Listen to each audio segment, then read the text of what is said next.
This is Fulcrum, a Star Wars podcast. Your way of tapping into the Force from a galaxy far, far away. Hello there. Hello, what have we here? Here's where the fun begins. Count me in.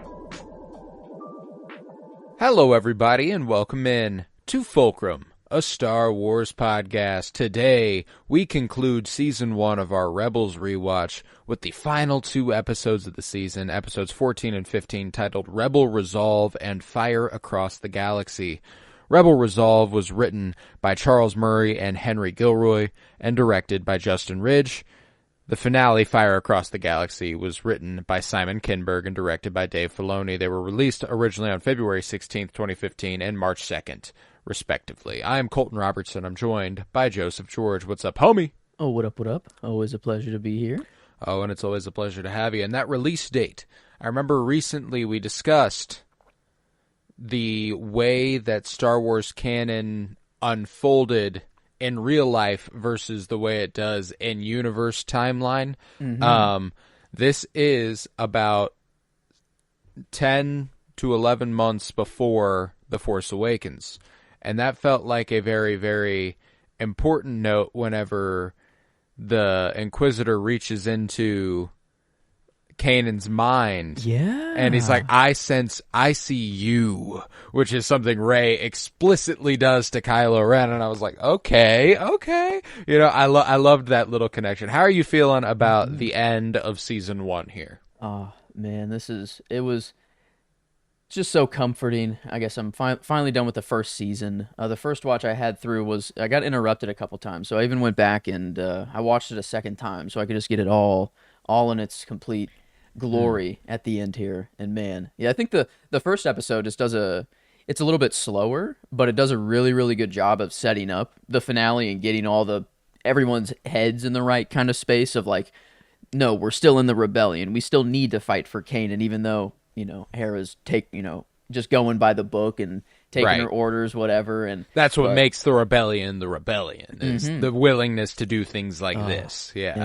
And that like, it's crazy that this is coming out in 2015 and like it's been here always, but I feel like I haven't noticed the little rebellion in everybody until Andor. Like I get that concept of like just any little amount and then just the first kind of, I mean, this is huge. Like Ezra's broadcast, like it was heard across the galaxy, and then, you know, the Empire at the end here, I don't know if the Empire clocks like, hey, there was a bunch of like rebellion ships that came in here at the very end before the rebels escaped. Like, what was that? You know, or if they just kind of got in and out with them not even knowing about them. I don't know if that comes back up next season, but it was at least nice to see kind of the first act of bigger rebellion, I guess, you know, in the show of kind of like just Fulcrum coming in clutch. We get the namesake, you know, it felt kind of cool. We do meet Fulcrum. Yeah. Yes. That's always been fun. Always been a fun reveal. And it made me smile again, you know, like that's something that this show just really, really has for me, is that it's so emotionally resonant and it feels so good. Obviously there are points where it's utterly devastating, but we're not even close to getting there yet. Yeah, no, it just put a smile on my face. She came down, she's like, Hera goes, Fulcrum. You know, she doesn't even know Ahsoka's name is Ahsoka, you know what I'm saying? Like, that's just Fulcrum to her. And I loved the way that a lot of the things we talked about came around in ththese two episodes, the way that Kanan is the face, but he's far from the leader. Whenever the Inquisitor's like, or Tarkin, I can't remember which one, who's like, you may be a Jedi, but do they know you're a coward? And how will your followers react when they know you did this? And he gets to sit there contented in the idea that they don't follow him. You know, they respect him, but they're far from following him. And I really, really appreciate that. And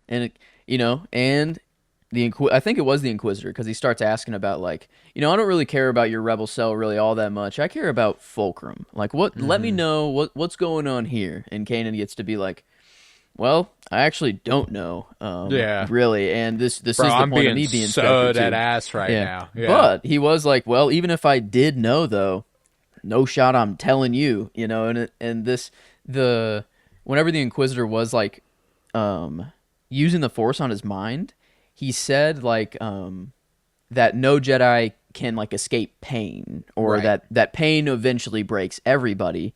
And I thought, like in Force Awakens, whenever Kylo, is kind of having Rey in the chair, I thought that it was more of like him pulling information out, or like trying to read her mind, or is it a little bit of both? Is it like pain and he's like sensing their... There's both. When it came to Rey, I don't think that was so much a torture tactic strictly. It was a violation, like getting in there and feeling around, I think is kind of what he was doing to Rey. There's a moment earlier in the movie when he does it to Poe. Now that is painfully extracting information, and he's like leaning forward and he's pulling it out of him. He like pulls forward. Yeah, like so I do think there are distinctions. And, maybe it is just that the Force sensitives are a little bit more adept to it. It's not as painful for them. But, I don't know. I take it that what Kylo does to Rey is a little more gentle than what he does to Poe. And this, that does kind of reframe that a little bit. Maybe it is that he's trying to cause him pain. But he does do, like, the shock prods kind of frying him the whole time. Maybe it's just loosening him up so that when he does do the extraction, it actually goes a little smoother. I actually watched The Matrix yesterday for the first time in a while. And there's a couple things here that I think might be relevant, like the Agent Smith interrogation scene with Morpheus, whenever they're like, all right, well, if we get him to a certain point, the brainwaves will align and he'll be giving us any information we want.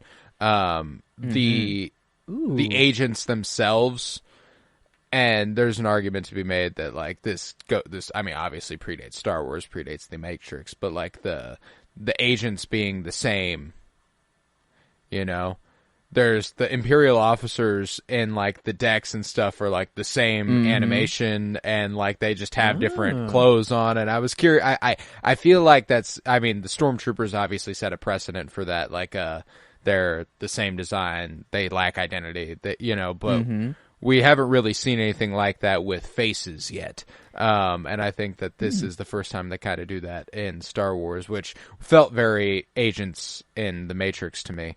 But I could totally see the Inquisitor being just coming up and being like, "You guys are a virus, exactly. a virus on the galaxy." It fits that bill perfectly. But I never thought of the Matrix connection. I did just watch it recently, not too long ago as well, and that, I don't know, anything I can connect to the Matrix, I'm down to go there. And dude, yeah, no, it was good. But no, that was one thing that just kind of I watched these like literally right after I watched the Matrix. Like it was literally like I was like, oh, it's probably not explicitly connected, because Star Wars does have its own interrogation scenes with, Leia and Han.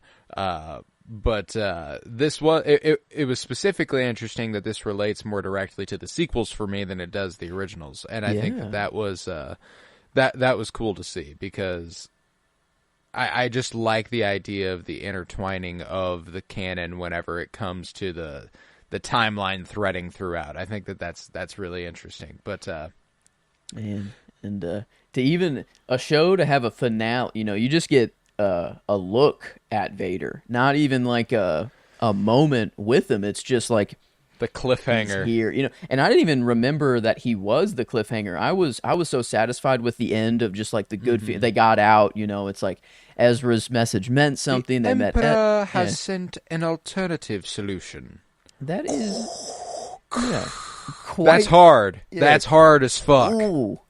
It was the nice cherry on top for the finale. That's for sure. But I didn't need it. It wasn't. No. The meeting Ahsoka and just all that rebellion spirit at the end was enough for me. That's all I needed. And then, man, also the fight between Ezra and Kanan for a little bit, and the Inquisitor, then turning into just that. But man, that was seeing Kanan just have like lock the fuck in. Oh my god, dude! Like I I mean, obviously, I know Ezra's not dead here. You know, I'm like, whenever he falls down and whatever, but I forgot that Kanan thought that Ezra was gone for a little bit. Like that didn't clock for me, and that was oh man, like the amount of just how this show can easily just get me to tear up and just be like over the smallest little thing. It doesn't even have to be like a moment in the episode where they're trying to get me to cry. I can just notice like,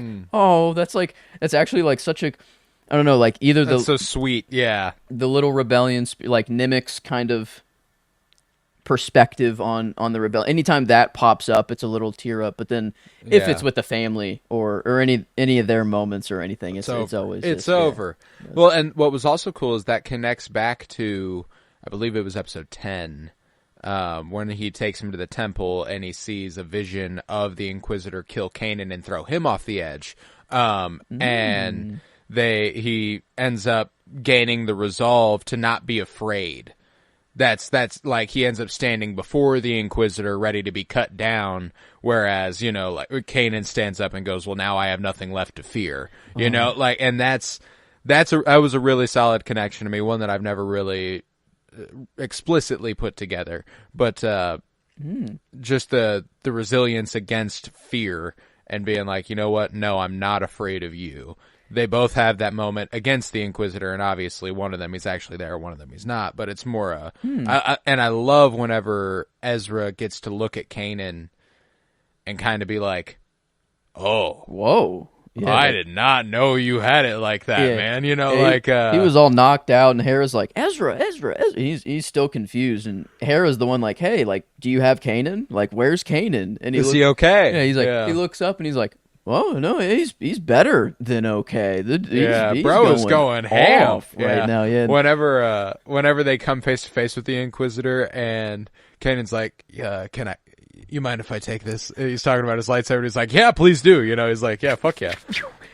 I never switch. Thought of that. Yeah, like that's brilliant, man. And it's just like one of those things that distincts, you know, him from where Ezra's at, you know, and obviously we know there are plenty of distinctions, but like it's stuff like that where you realize people who are experienced in the Force and were trained under the Jedi Order might have a little bit more of a creativity to their tactics, not just their design. But and having them using each other's lightsaber, you know, like eventually Ezra pulls off Kanan's saber from the Inquisitor, and oh man, the visuals were nice, and the fight is okay, but it's really like what's going on. What's going on that matters, and even I feel like there is one more line. Yes, I thought he was gonna say love, or like there's something so much more powerful than fear, and I know what that is now. I thought he was gonna say love, the Force. I think it's just kind of the placeholder for like that's kind of Star Wars Grant, like.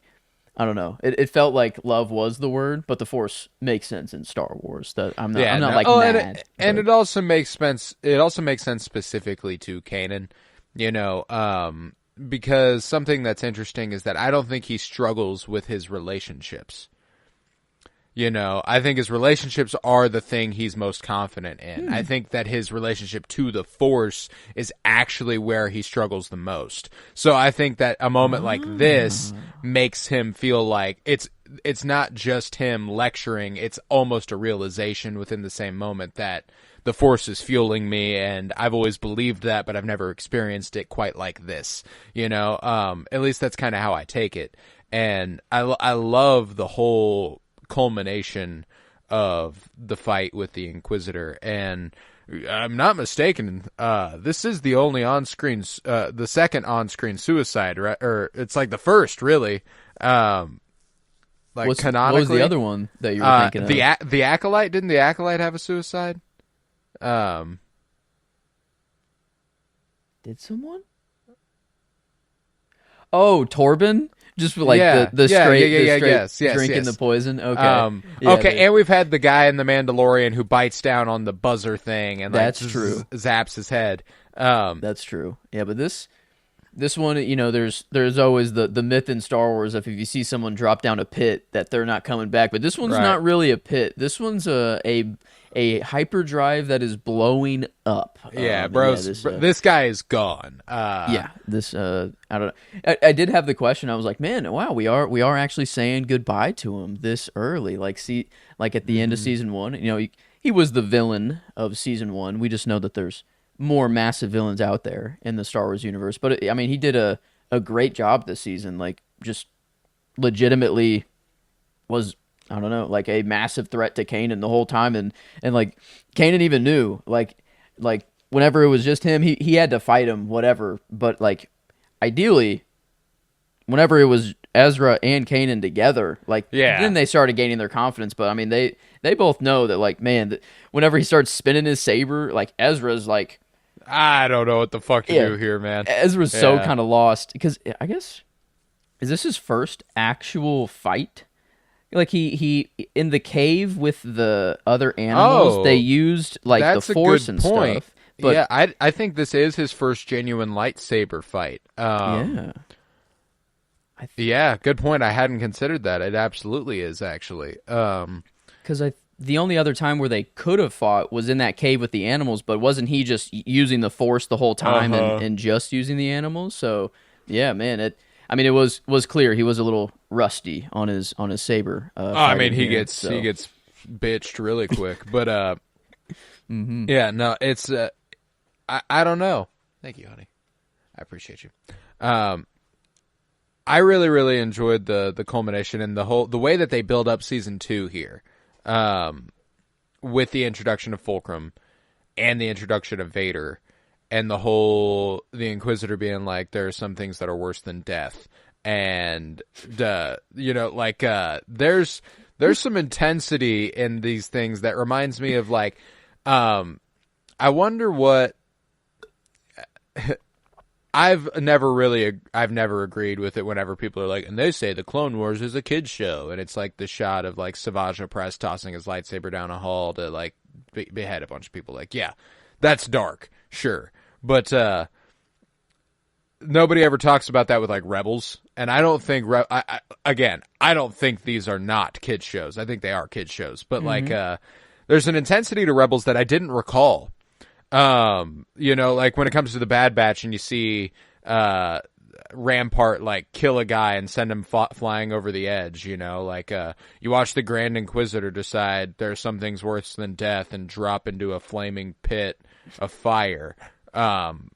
You watch him decapitate 2 dudes in a couple, like either last week or the week before, whenever they're just not doing their job quite right, Yeah, I guess maybe Rebels is just so comforting and happy like the rest of the time that all these things kind of go to the wayside, or like maybe we're just picking it up now because we're looking at it so, I don't know, like dissecting it so much. But yeah. Like it's not like we were watching Andor and then we were like, oh man, this is so comforting, and then we go back and watch and we're like, there's some pretty dark stuff in here. Like, no, man, yeah, you could tell. Yeah, so, that's true. But no, I wonder. I don't know. There might be a difference here. Just the first watch, I don't know. I think animation does change things a little bit. Like, yeah, specifically the tone and animation style for sure. I get. Like seeing it shouldn't matter. But like seeing a real human in live action die on screen in air quotes just kind of hits a little bit harder sometimes. But the Inquisitor jumping in there, like Kanan's reaction even was like, holy shit. He was like, I think I was even gonna help jokes about it a couple minutes later. He's like, well, we know the Inquisitor's not going to need it. He's like, kid, I worry about you. Man. But yeah, it is. Rebels is kind of, I don't know, a lot darker than I'm remembering as well. Yeah, they're going. No, and it's not by any stretch, like, yeah, it like I said, it's not adult by any stretch of the imagination, but it is kind of it would be funny to be showing this to a kid. I feel like, and kind of gauging how they react to stuff like that, or if it is those sorts of things that like they don't even quite engage with, because like I remember watching Revenge of the Sith when I was younger and being like, whoa, cool lightsaber fight. Let's not think about the fact that the guy ends up charred and burned at the end of it. You know what I'm saying? Like, That part just gets me to go like, whoa, this is weird. But like I'm engaging with the fact that we're going pew pew bow bow. That's what happens when I'm younger. Yeah, that is all it is. I've gone through. I've made it through the prequels. I've made it through A New Hope, and halfway through Empire. And I've just realized that like my perspective of Star Wars has changed so much over time. Mm-hmm. Like it was only the prequels that I cared about before. Like I wanted to see my boys. I wanted to see them fight, all the flashy, cool VFX, whatever. But now what I'm looking for is the rebellion story. Is like this. I don't know, the happy endings at the end of it all, kind of, even if it does seem impossible at first. And the prequels don't have really a lot of that. The OT has a lot more of that good feeling. It's true. I feel like. But the prequel trilogy, it's its purpose to descend you into fascism. So like that's going to be a little too a little too relevant, how does liberty die? With thunderous applause, how about everybody stand up and cheer for people at the DNC and stuff. But so it's there's the nostalgia and all of that enjoyment from the prequels and stuff like that, but here, and even it's crazy, but like I prefer the storyline of like Rebels Season 1 rather than like the grander prequel storyline, just because of it's not the happiest one to really listen to or to experience. No, for sure. And I agree wholeheartedly. And it's one of those things where like we'll obviously talk about this. We could talk about it for hours, the prequel trilogy or any single trilogy of movies, and we inevitably will on Cinementalists whenever we get to the live commentaries. But I think there's something to be said for. I think that the grand arc of the prequel trilogy is really, really strong. And I think those movies have aged extremely well. But I do think there's something to be said for the fact that people weren't entirely wrong that they're not great. You know what I'm saying? Like they're dandy movies, but like they're they have major fucking flaws. Like there's no doubt about it, and I think that we've discussed this in variable projects. Like simplicity does not always mean worse. In fact, simplicity can lend you to doing a lot better. And I think that's what you get out of Rebels Season 1 is that this is really simple. It is really straightforward. And while that gives you an easier chance at success for me, failure is much worse when it's something like that. You know what I'm saying? When it is simple. But since they did set themselves up well and there is a lot of talent behind the scenes, like they managed to tell a really, really great narrative over the course of the first season that I think they just knock out of the park. And like I said, that set up for future seasons with Vader coming in and kind of being the crux of a villain for season 2 and Thrawn coming in for the back half of the show. We obviously don't get any of that, but it is cool to think about it that way. The slow setups we've got. Yeah, and I think I've talked a lot about the finale, but even the penultimate here, like just going up to Vizago, it's like Hera, obviously we know wants to save Kanan, like she would want to if she could, but she's so kind of Padme-esque. A line in the prequels that reminded me of this was in Attack of the Clones, whenever Anakin and Obi-Wan are on the way to Dooku, and Padme falls out of the ship, and Anakin's like, no, we need to go back. Like, we need to go save Padme. And Obi-Wan's like, no, like, you realize what's going on here. What would Padme do in this situation? And then Anakin's like, Padme would do her duty, yes. And that's one thing. But then immediately it cuts to Yoda.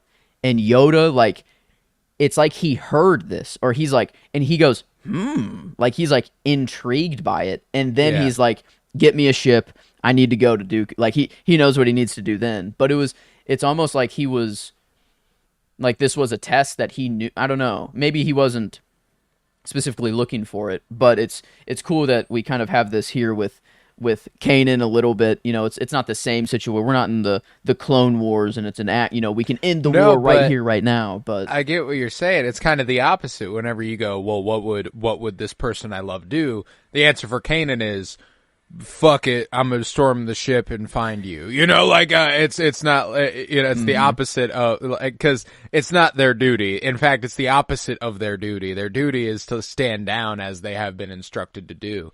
But I really, really appreciate that, and I love that they put the rebellion in a little bit of a corner here whenever they go and do it, because it's like, well, they're a face now. If they get captured and killed, like that's bad for morale, you know. And I appreciate that whenever they're like, well, fine, we'll just go get him. Then it's like, fuck, okay, well, now we all gotta fucking go get him. You know, like, I really appreciate, I'm interested to see the way this lines up with Andor. And I don't think Andor is going to engage with that too much, but timeline-wise, this is like we had the announcement in Andor. You know, I remember that being like we're here, you know, and that was whenever they did the heist at Aldhani. They managed to steal a whole sector's payroll. And they were like, okay, someone's fucking doing this, you know, and they even like owned it, you know, like it was like, yeah, we did this to stick it to the Empire. That is what we did. Yeah, I guess. It does that happen before or after this? Yeah, I feel like that's before this, but this is kind of it's an example of one cell at work, you know, like that's kind of the idea is that that's one cell that did that. Okay, are there other cells? We see them working on Lothal. We've got these people over here, these people over here, and I would be. I mean, I would love some sort of spin-off. What's that? Is BBY, that's before the Yavin? Battle of Yavin. Okay, yeah. so before. Okay, so yeah, the Aldhani heist happened 5 BBY, while this is in 4 BBY in Rebels. So I guess I would have thought maybe it was the other way around, that maybe this was maybe the first, and then it's kind of like, hey, we're actually somewhat standing up against the Empire, but still we're just actually rescuing one of our own. But then the Aldhani heist is like, no, we're sticking it to you guys now, right? You know, sort of thing. But yeah, no, I think this just kind of reveals their numbers. You know what I'm saying? Like, because they've been sticking it to them. You know, like specifically the Lothal crew is. I mean, like, they're causing the Empire some fucking problems. Like, I love the beginning of the finale whenever Sabine shows up and she's like, hey guys, you miss me? And all of them are like, oh fuck, she's back. God damn it. You know, like, they like, again. She's a regular. You know what I'm saying? Like, when it comes to terrorism, you know, affectionate. Yeah,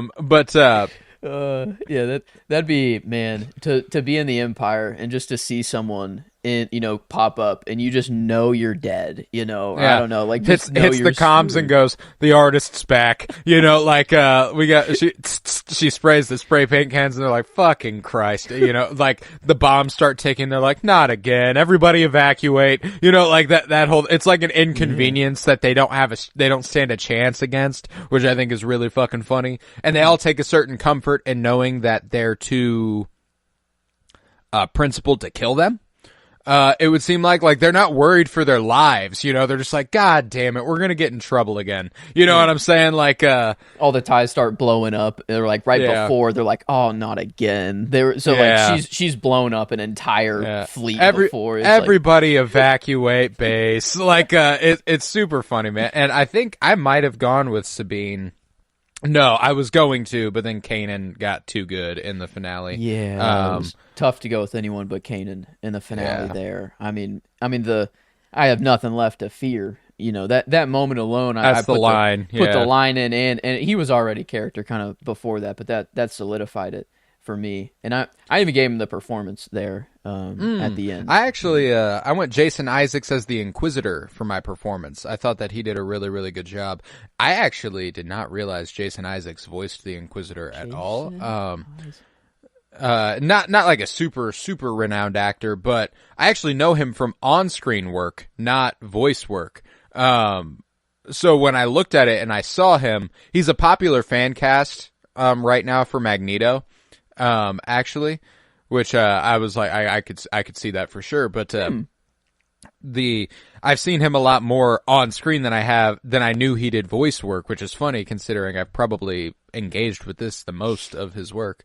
I was gonna say, I'm like, his face looks so familiar, but something's just off, and I didn't know. He's Malfoy's dad in Harry Potter. He's yeah. Oh my God! Wow, the long blonde hair is really what that does do changed something. it, but wow, okay. But yeah, but I was just really, really impressed with him. And I hadn't given him one all season, and I wasn't going to get another chance, but he does a consistently fantastic job as the Inquisitor. And, you know, when it comes to a couple of great actors have played the Inquisitor for my money, you know, because I love Rupert Friend. Us Wes Anderson fans tend to enjoy Rupert Friend. Now that he's become a little bit of a regular after Asteroid City and you know, the Henry Sugar +3 shorts.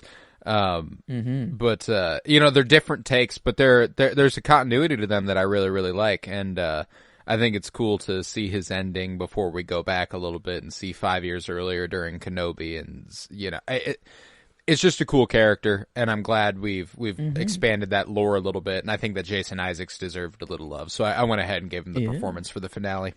Question for you: do you think Kanan would have helped the Inquisitor back up? Like, was he putting his sabers away? Yeah. To help him back up. Okay. I think it goes against the Jedi way to have let him fall. It goes against the Jedi way to have, or not let him fall, but there might be a little bit of a Batman Begins thing going on. You know, like, you know, I won't kill you, but that doesn't mean I have to save you. You know, like, I could see that. But I genuinely don't think that's what would have happened. The other thing, though, however, is that it's too vulnerable a situation to help him up.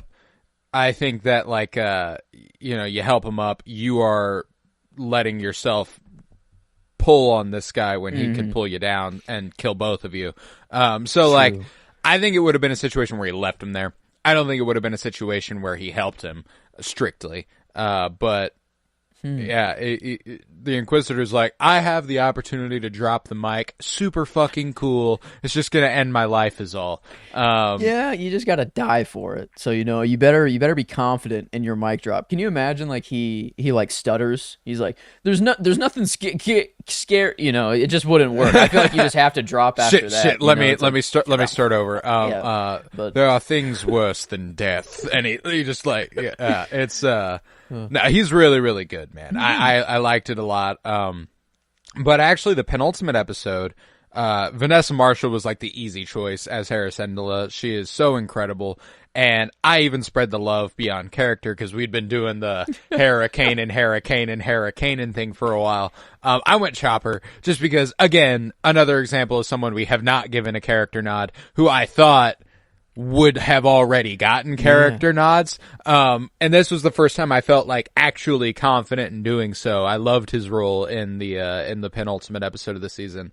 You know, whenever Hera, he does the distraction for Hera, he lights up the ship's comms, and then she's like, what are you doing? And he glances back and turns around, you know, like, there's just a really, like, when it comes to the animation and, you know, and the voice work for Chopper, there's a certain expressiveness that I feel like it's what I love about these types of droids. And I feel like when it comes to R2-D2 and Chopper specifically, you just haven't reached that level with the binary. I mean, I guess that Chopper's not speaking binary, but whatever he's speaking, droid.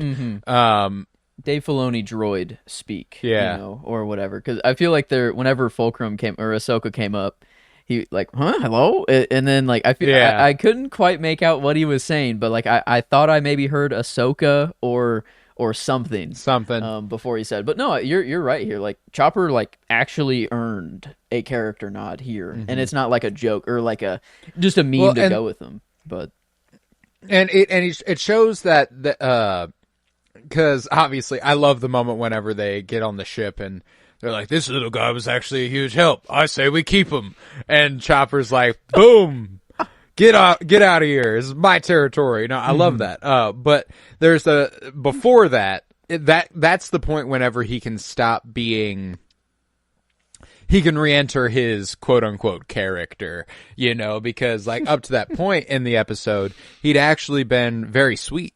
The beginning whenever they infiltrate the walker and he's not leaving even though that they're bombarding it with fire, and he's searching and searching and searching, and he's he nearly dies because of it. Like that's good stuff. And then like he goes back to his room and he's all sad and he like leans into Ezra like a dog, like I miss him, and he's like, you want to help me? And he's like, yeah, like I'm in. And so like, it was just cool to see. It's funny to talk about him like that. It was cool to see Chopper like that, we don't get a chance to see him vulnerable, if you will, very often, unless it's regarding Hera. So it was cool to see him act that way regarding the people he typically acts like aren't important to him, I liked that. I feel like every character is kind of firing at all cylinders. The only one to kind of nod is Zeb. He's just, kind of there. He didn't really have anything too substantial, I feel like, this episode. But it was, clearly way more focused on Kanan and Ezra, and then Hera being so close to Kanan. It felt like they were just the highlight, and Sabine's fun. But I gave Chopper the scene here for the penultimate. Whenever he does infiltrate the ship, blow it up, and then he's on it. Hera's like, well, he's got to make it out. I hope he makes it out. And I'm like, how are they gonna pick him up? Like how do they go about picking him up now? And he just blasts out the airlock, and troopers go with him, and he's just flying, just doing that his little shot whenever he like evens out and like sinks into the ship. Like that shit was so cool, dude. Dude, oh man, yes. And Hera like dips back down into she goes into the atmosphere, and then just all the clouds. Yeah, that was, they do. Man, a lot of the flight shots. I don't know. I've noticed it this season. Like there's some animation that just looks really, really good. And it's not the whole episode. It's clear that like they have like they're like, all right, we know this is gonna look good. We're gonna make it look a little bit extra for a little bit, and that's like the opening shot of the finale. I'm so dumb. I'm like, I'm looking at the smoke, the vortexes, whatever, and I'm like, they're obviously trying to show something, and I'm like, a phoenix? I'm like, no, that hasn't come up. Well, yeah, I guess. A phoenix actually is relevant. Sabine's family crest is a phoenix. So there is, but there's speculation that the Rebels logo is actually inspired by Sabine Wren's family crest because she does the artwork that kind of tags Rebel activity. Whoa, yeah. Do they even have a logo yet? Yeah. Yeah, no, I don't think so. And the way that Sabine tags it, it's with the Phoenix. That's her tag, and it indicates Rebel activity. So okay. I think there is something to the idea that maybe she inspired. So you were not wrong about the Phoenix, but that's because the Phoenix influences the Rebel crest. Yeah. Rising from the ashes, it inspires hope. Like I think that's fair. But yeah, it's my favorite shot. Whenever the smoke rises up and it's got the curve in the middle. Yeah, it's hard. That's so fucking cool. I just liked it for the literal aerodynamics of it all. Like that's literally what I study, and it was just cool seeing that. And then I'm like, oh wait, they're actually they're not just showing this to me because I'm an aerospace nerd. They're like, no, it has Star Wars meaning. This is something. So. Yeah. But no, yeah. I loved that. So like there was a lot to like in these episodes. We haven't even talked about Ezra revealing himself and Kanan to Vizago, which is going to be a fun pull through eventually. A couple fun pull throughs in this one, like the tie that Sabine painted. I love that Ezra and Zeb had their secret, which is that they didn't crash it, and then Ezra had his secret with Sabine, which is that they painted it. And Ezra's like, "There's just one problem," and Zeb's like, "What the fuck is the problem? We're in enough trouble as is." You know what I'm saying? Like, I thought it was so cute, man, and like the kids hiding something from mom, that whole thing. But her being like, Yeah. I should be pissed mad. off. Yeah, I love it. I love it. Ah, But dude. man, So we just really need that right now. Yeah, and it is those familial beats, man. Those are huge. I love it. The end of the season whenever Kanan climbs out and Hera's waiting there and they like look at each other and Ezra, Sabine, and Zeb all understand like, let's give this a moment, like hold the phone, and he's like, you guys shouldn't have done that. It was stupid, irresponsible, but she's like, yes, dear. I love it. And they hug and it's so sweet, like, oh man, it just makes me really happy. Chopper's the one to come out and be like, ugh, gross, but Mom. Everyone else is like, no, they've earned this moment. They've earned this moment. Yeah, it's good, man. It's good stuff. And the shot whenever they like turn and look at Chopper and she's got like her hand on his chest and he, like it's just cute, man. It just works for me. I love them. But yeah, that's the deal, Ezra willing to put it on the line, and whenever he comes back and he's like, all right, here's the deal, and they like reveal Hera and she's like, for what you just bargained, you better have gotten a lot more than a lead, like that. I love how mom she was. I love, and it just worked so good for me. All of this for a maybe, Yeah. and then he's like, yeah, I have a plan and it involves Chopper, and I love that they wait until they are on the roof right there, and then he's like, yeah, no, give you a paint job, you're gonna be going in as one of them, and right. Chopper, or whatever, but no, I don't know, for these 2 episodes, I mean, for the season, it's crazy that the Inquisitor died. We got the senator, what's his name, in the sewer storyline, like things that I thought were Travis, like Travis, and the Inquisitor's gone. Vader's been introduced. Season 1 does a lot of heavy lifting, man. It does. There's a lot to go off of from here. Ahsoka's officially been introduced. There's a lot going on here, But one thing I hadn't considered: do we want to do season 1 favorites? It would be maybe this is our on the spot for the week. Is that we do these season 1 favorites real quick? I think because I did not consider it prior. When it comes to character, Ezra being introduced, big deal. He's obviously the crux of the show. But I think after season 1, I'm astonished to say that my favorite character is almost certainly Kanan. That's where I'm at. It's either Kanan or Hera. So I think Ezra's number 3, which is surprise. Well, Hera and Ezra are a little closer, but I think Kanan right now.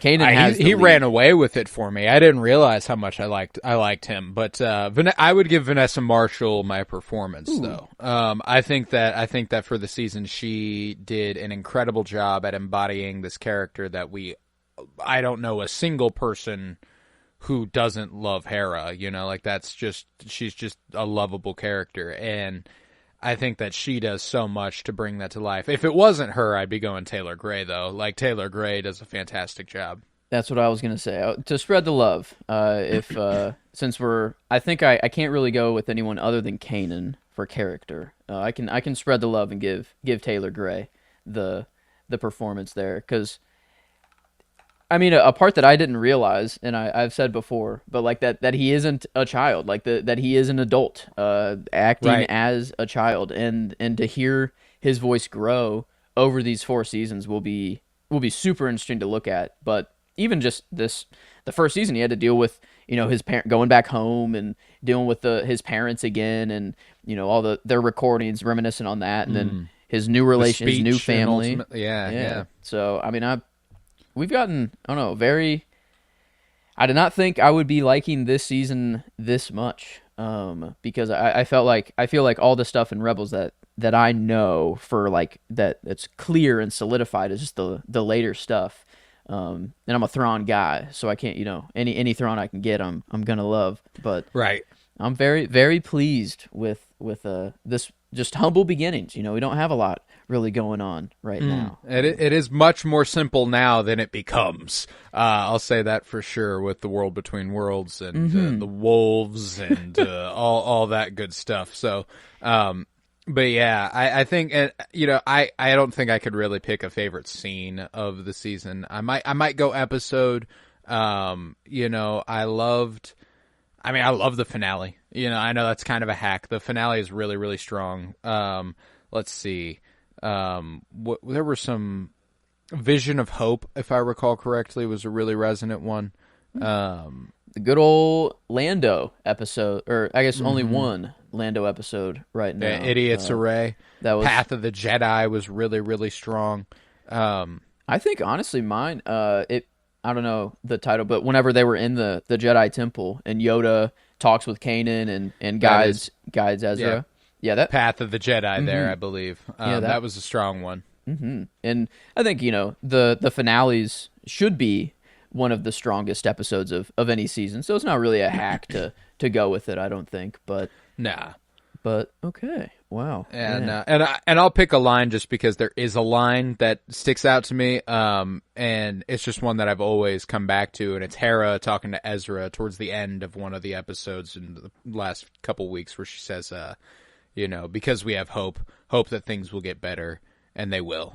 I like that line. That's just such a great sentiment, specifically in Star Wars and in real life generally. So it's one that I've always carried with me, and I appreciate Hera a great deal. And it pains me a bit to not be going Hera with my first season character, but I was more surprised by Kanan than anything. I knew I loved Hera, and I knew I loved Kanan, but not as much as I knew I loved Hera. And I'm coming away from this with him being one of my favorite Jedi, period. So, it's a very, very strong Hera.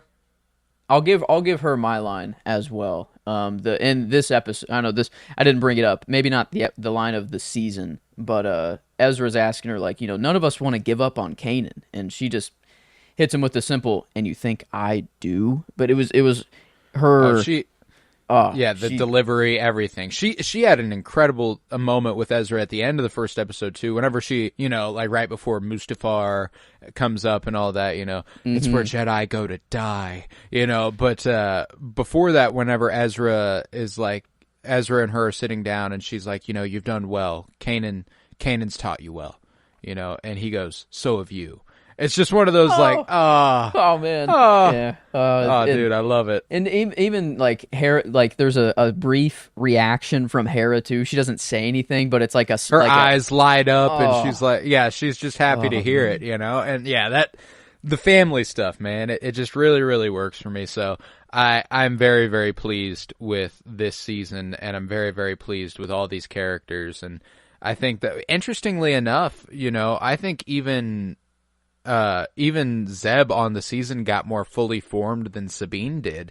And I'm excited to get there with Sabine to a degree, we got a little bit with the whole, I left the Imperial Academy because I didn't know what I was fighting for, and I don't, we got a little bit of that, but that's the extent of it with Sabine. We know that she's talented. We know that she likes to blow shit up. But I'm excited for the exploration of the character, and I wonder when that comes, because even Zeb, he has the rivalry with Callus and what happened to his people and how they were destroyed and all that. So it'll be interesting, and it might not be for seasons to come, because I remember some of that stuff for Sabine, but it's pretty far down the line if I recall correctly.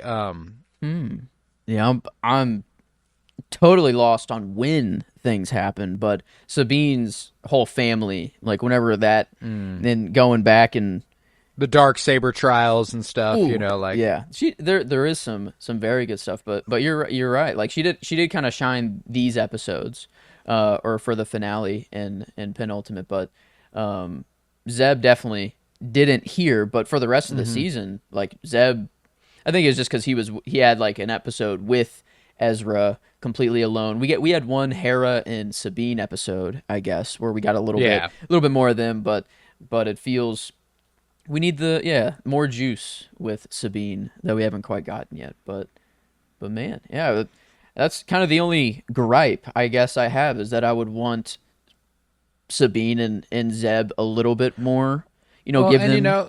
but that's just kind of a product of the amount of characters and the amount of time you have, you know? Like, we had similar feelings about the Bad Batch, if you recall correctly, you know? Like, we were like, wow, season 1 did a really, really good job at exploring Hunter, Omega, and Wrecker, but, man, I want to know Tech. And I want to know Echo, and they eventually do, you know, like, so like, they just take their time with these things, you know, to a degree. And I think that's, I think it's a good way to format stories because they were still there and we still like them, you know. It's not like we're like, man, I don't know shit about Sabine. I don't think, you know, like, That's but you do just want to get to know her better. And I know that we do. So I'm excited for a little bit more of that. But, yeah, I don't know that I have much else to say on the finales here. Do you think we might be ready for the plugs and then trivia for the week? I think we're there. Yeah, wow. Season 1 in the books. But Season 1 in the books. So we will do some trivia after I do the plugs here, and the plugs will be extremely brief. So stick on through it. But if you would, head to Twitter, follow at the Fulcrum Pod. If you want to engage with us in any way, ask us questions, that is the place to do it. You can tweet at us. You can obviously comment on YouTube. All of our audio is up over there. We aren't currently doing video. We're getting a little bit of shit together. Joe just moved down to school, so the Wi-Fi is a little different and the situation's a little different. So we're skipping video for now, but we're still available on YouTube. Just look up Fulcrum, a Star Wars podcast. You'll find us there. You can comment on videos, ask us questions. We want to engage with you. We always have a little segment. We do trivia. We, if we want to do a segment, we can always answer listener questions, and we're happy to do so. So please reach out. We would appreciate it. But yeah, you can do that on Twitter or there at the Fulcrum Pod.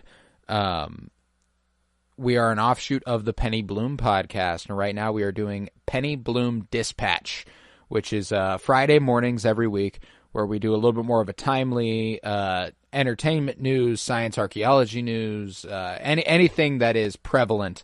We like to talk about it. Football season's kicking off. I'm doing picks every week. It's a lot of fun. I'm excited for the season. So that's just a little bit of everything. And if you like listening to us, I can guarantee you'll like that show because frankly, I'm having more fun doing that than I am pretty much anything else we're doing right now. It's a lot of fun. So you got to check that out. Penny Bloom Dispatch. Look it up on the Penny Bloom podcast on Fridays. Let's see. I believe that's the extent of it. You could leave a 5-star rate and review wherever you might be listening and download episodes. I would appreciate it greatly. And come on back next week when we will be starting Season 2 of our Rebels Rewatch. And after Season 2, we're going to do Season 2 in its entirety. It'll take 11 weeks, 2 episodes a week for Season 2, and it'll lead us right up to Skeleton Crew in December, which we will be able to cover week to week, and I'm very, very excited for that. So Rebels Season 2 and Skeleton Crew, that's the rest of 2024 for us, so stick with us here on Fulcrum, a Star Wars podcast. But let's do some trivia, and that's how we will conclude Season 1 of our Rebels Rewatch. What have you got for me? Okay, so this may be breaking the schedule a little bit. We watched A New Hope, and there was one scene that particularly we both were like, I've actually never quite noticed that before in the movie. And it's whenever Han and Luke and Chewie are going up to the detention center to save Leia, or they're breaking her out of her cell, and it's before they go in the trash compactor, and they start blasting everybody. They kill all the Imperials. Yes. How many cameras? And specifically, they might destroy more off camera, but I am looking for the number of specific jump cuts that shows like how many camera or we were sensors. Blown away by that. Yeah. So for that, you'll have to check out the launch of the Cinementalists here in a couple weeks on October 11th when we do our first live commentary of Star Wars: A New Hope. We are just floored by the amount of jump cuts to cameras. Okay. Ooh. And I watched it 3 times. And you are including whenever it's like wide and they show that, or is it specifically, are you asking specifically the amount of times they zoom all the way in on a camera and show it explode? More specifically zoom in, because there's only one time that it is wide, and one blaster might have destroyed one. So I'll give a +1, maybe. Okay, you'll give me a +1 margin? Okay. Ooh, I feel like it's high, but I feel like it would be easy to overshoot it. But it's still like a lot in a quick amount of time, which is why I'm remembering. I'm gonna go with 9. Oh my God, you got it on. You got it on the spot. Yeah. Fuck yeah. 9. Fuck Damn. yeah. That's awesome. And my gut took me to 14, and I was like, that seems a little bit much. Okay, that was a shot in the dark. boom. So Hey, there you go though. there we that's go. awesome. I'll take it. I'll take it. Go back. Oh man, whenever you rewatch it, the like 8. Whenever you get to 8, you're like, okay, they're done. But then the 9th one, There's they cut one. back. It's like they cut back to it, and you're like, no way they added it. No in. fucking shot. It has to like. It feels like a joke after a while. Like it's almost Yeah. like they. I don't know, very purposeful. But okay, That is yeah, so 9. funny. Yeah, I remember when we watched that for the live commentary, and we were just like, "What the fuck is going on here? Yeah. It's still happening." 9. Okay, cool. Mm-hmm. All right. Yeah, that was the conservative guess for me. I was like, it's at least 9. Was Yeah. kind of my thought.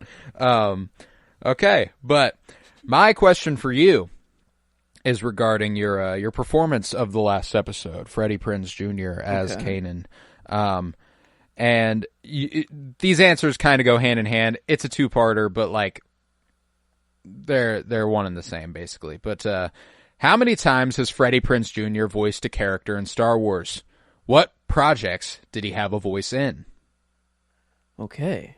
Wow. So if you answer what projects he had a voice in, you answer how many it was. You know, so like Well, obviously here Kanan in Rebels. Ooh, no. That was young Kanan, but probably not Freddie Prinze Jr. in Bad Batch. So I wouldn't say ooh, did he? I don't know. Man, what other role like he's done other than Kanan? I did not specifically say that. Okay, because that's what I was gonna say. I'm like lost if it's other than Kanan, but okay, I'll say Rebels for sure. Probably Rise of Skywalker as a voice, maybe for one line. What else could he be in? I would say maybe somewhere in the Bad Batch as a voice, possibly. But those would be like my only 3 that I could think of. But even the Bad Batch feels like it's not actually true. Would you like to submit that answer? I think Rebels, Bad Batch, Rise of Skywalker? that'd probably be it. Yes, for me. And you would be 3 for 3 on the money, my friend. Okay. He actually does voice young Caleb Doom, which is jarring if you'll recall when we watch it. He opens his mouth and it's Freddie Prinze Jr. and you're like, what the fuck is happening here? You were on the money, Rebels, Bad Batch, and he speaks to Rey at the end of Rise of Skywalker. Okay. So we're concluding the season on what I'm pretty sure is our first double correct answer. So love to hear it. But yeah, so there we go, Freddie Prinze Jr. Yeah, I framed it like that to kind of throw you off. How many times has Freddie Prinze Jr. voiced a character? But I'm glad you stuck with your guns and were like, I think I can only remember Kanan. So that was correct. He has only voiced Kanan, and I only did on screen. He has voiced Kanan in a video game. But I think it's like a phone mobile game. I don't even think it's like a video game. So I was like, we're not going to go there. But yeah, so with that, we can go ahead and conclude season 1 of our Rebels rewatch, and we'll be back next week for the season 2 premiere, the first 2 episodes. I'm very, very excited. I believe those are called The Siege of Lothal, if I recall correctly. Part 1 and 2. Siege of Lothal, Part 1 and 2. It's where we get a little more Vader action. We get Rex next season. We get some more Inquisitors. We get Vader. We get Maul. We get Ahsoka. It's a big one. It's a big one. We got a lot going in season 2. So I cannot wait, and you can join us every week for the next 11 weeks for season 2 of the Rebels rewatch. With that, I was Colton Robertson. I was joined by Joseph George. Thank you very much, homie. Oh, thank you for having me. It's always a pleasure to be here. Oh, and it's always a pleasure to have you. And remember, for light and life.